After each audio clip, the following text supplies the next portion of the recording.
So, with Rings of Power coming, the orcs and elves, by that I mean the grifters and at least genuine, if too fanatical fans are coming out of the woodworks, declaring their love or hatred of this or that part of the Tolkien lore.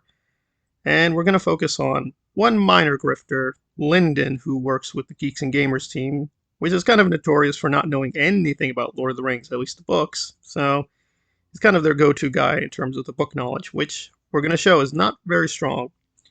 But we're going to play fair to both sides because I think both he and Cynthia have misread Tolkien in key ways. So Lyndon is going to put forward the theoretical project that Tolkien, this ain't about our world. It's not about the real world. It's about his world.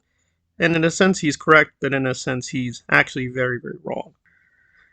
Idea of people of different ethnicities, backgrounds, and walks of life coming together for a common cause. Yeah, elves, dwarves, men, all different races. These are different actual races. We're all humans, we just got different skin colors. For me personally, as a viewer, I would have the expectation that the show would reflect the real world as well as the world I aspire it to be. Then we're not talking about a fantasy series, we're talking about taking a fantasy series that has already been written, has already been described and written about in multiple books and stories, and you're taking that to reflect the real world. So it's not Tolkien. No. Okay, well, shocker, I'm in partial agreement. So let's be clear about what Cynthia, I think, is trying to say, that the message of Lord of the Rings is people come together and it's all about the harmony and cooperation.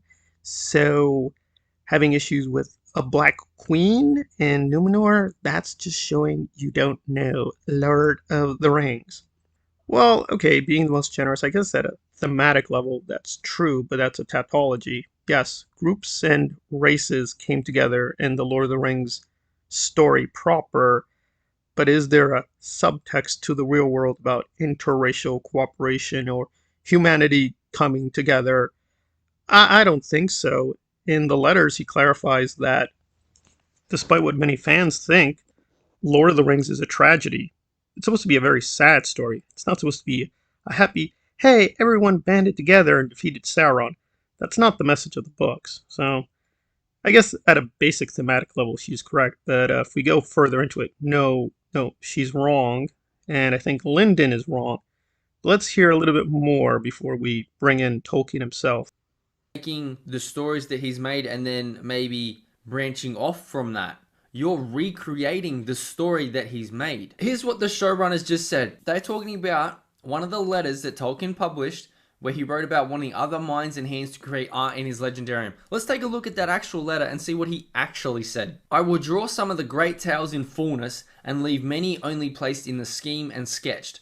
The cycles should be linked to a majestic whole, and yet leave scope for other minds and hands wielding paint and music and drama. For the most part, is Lord of the Rings as a mythology about itself? Yes. But if we look more closely, it's not exactly true. So I'm going to focus on one passage, and it's not a small passage, and it is fairly unique because for the most part, Tolkien was pretty good. He did sometimes debate whether the Middle Earth history was going to link up to, quote, our history or real world history. Ultimately, he decided not to do it, but there were ideas of including the real world. We know from drafts of The Hobbit, he did think about including aspects of Chinese history and Chinese mythology, and even used real world places, but ultimately he decided not to do that.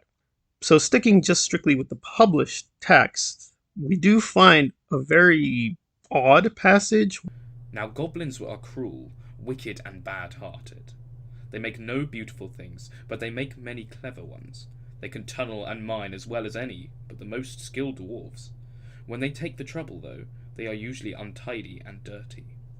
Hammers, axes, swords, daggers, pickaxes, tongs, and also instruments of torture they make very well, or get other people to make to their design, prisoners and slaves, that they have to work till they die for want of air and light. It is not unlikely that they invented some of the machines that have since troubled the world, especially the ingenious devices for killing large numbers of people at once. Where we have more information on the goblins, and the narrator says something pretty extraordinary. He says, oh, the goblins will continue to molest the world with machines and engines and warfare, You think, well, yeah, I mean, there definitely is an anti-war message that's very clear. That's not subtextual. That's something he returns to over and over again. So there is definitely an anti-war message throughout most of the mythology. He doesn't like war. He doesn't think it's a good thing. It shouldn't be glorified. It's really something you should only do in defensive measures. And when you don't do it, when you use it in an aggressive way to colonize or dominate others, you're going to pay a huge price and be destroyed. But even if we try to appeal to that thematic consistency, the passage doesn't make any sense because, wait a minute, what machines is the narrator talking about? These machines exist in our world, but they can't exist in the fictional world. Now, we don't know too much about the future of Middle Earth, but I think it is definitely implied that when the ring is destroyed, all creatures of magic, all the old races will die off. The elves, the orcs, again, most of the creatures we see will die off. They will no longer exist because the power of the ring cannot sustain them. There's either a double contradiction, somehow the goblins managed to escape this, so somehow they were immune to the ring in the first place. Does that make any sense?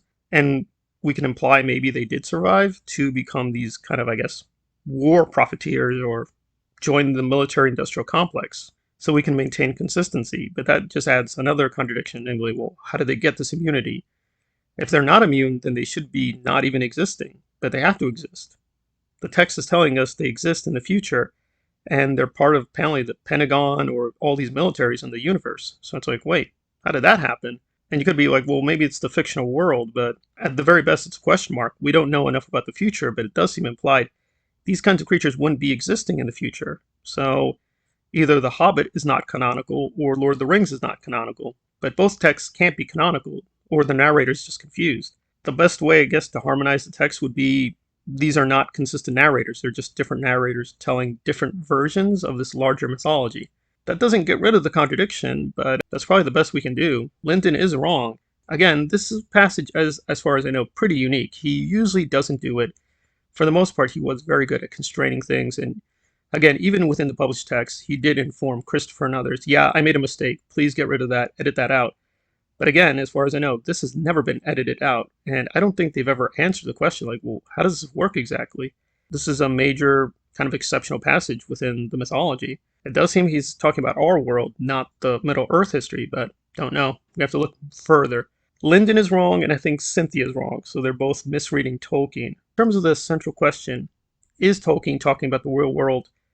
95% of the time, no, but in a few passages, yes, he clearly is talking about our world.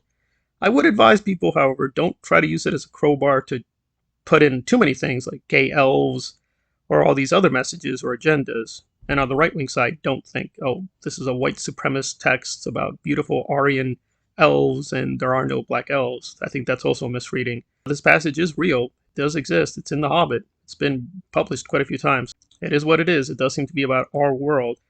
But it is an exceptional passage, so treat it with caution.